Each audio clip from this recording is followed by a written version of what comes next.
এবার ছবি দেখাই আপনাদের।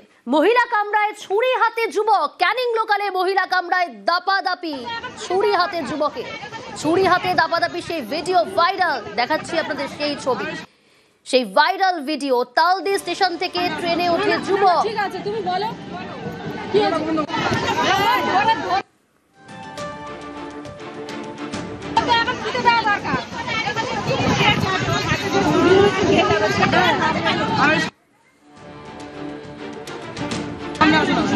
না ঠিক আছে, তুমি বলো টিআরপি ওনার কর্তব্য, ওনার কাজ তো এটা।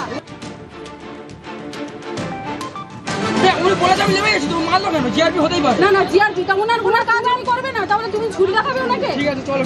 না না তোমার বাড়ি কি? অনুপ রয়েছে আমার সঙ্গে। অনুপ, জিআরপি কে ছুরি হাতে শাসাচ্ছে, সেই ছবি আমরা দেখতে পাচ্ছি ভিডিওতে স্পষ্ট, কিন্তু কেন?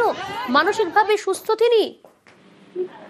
দেখো প্রিয়াঙ্কা, যে ছবিটি গত কয়েকদিন আগেই হচ্ছে ক্যানিং হচ্ছে লোকালে, শিয়ালদা ক্যানিং লোকালে ক্যানিং এর স্টেশনের কাছে তালদি স্টেশন ছেড়ে গেলে তারপরে ক্যানিং এ ঢোকার মুখেই এক যুবক কিন্তু একটি ছুরি হাতে মহিলা কামরায় ওঠে এবং সেই ঘটনায় যে জিআরপি পুলিশ কর্মী ছিলেন তিনি কিন্তু বারণ করায় তাকে কিন্তু ছুরি উঁচিয়ে শাসাতে থাকে। এই ঘটনায় ওই মহিলা কামরায় যেসব মহিলারা ছিলেন তারা কিন্তু তার প্রতিবাদ করে, তারপরে কিন্তু ওই মহিলা ওই ছুরি নিয়ে ওই মহিলাদেরও কিন্তু শাসাতে থাকে।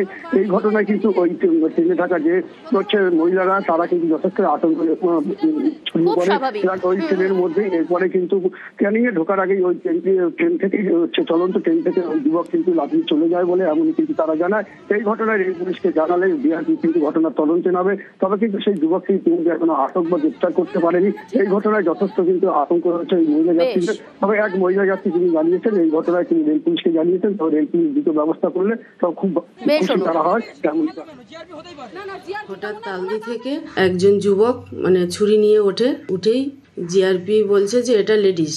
তা উনি নেমে গেছিল, নেমে গিয়ে আবার উঠে তখন ছুরি নিয়ে জিআরপিকে দেখি করছে। তখন জিআরপি তো ভয়ে হয়ে গেছে, জিআরপি আর কোনো প্রতিবাদ করছে না। আমি ভিডিওটা অন করে ওর সামনে এগিয়ে গিয়ে তখন বললাম যে ভাই কি হয়েছে। তখন ওই আমার সাথে কথা কাটাকাটি হচ্ছিল। তাহলে আজকের আমাদের সুরক্ষা কোথায়? আর ক্যানিং ট্রেনে তো এটা প্রতিনিয়ত হচ্ছে, জিআরপি সুরক্ষা নিচ্ছে না। আমি জিআরপি অফিসে যাই, ভিডিওগুলো দিই, বলি, আমাকে আবার বারণ করা হয়েছে ভিডিওটা যাতে পোস্ট না করি।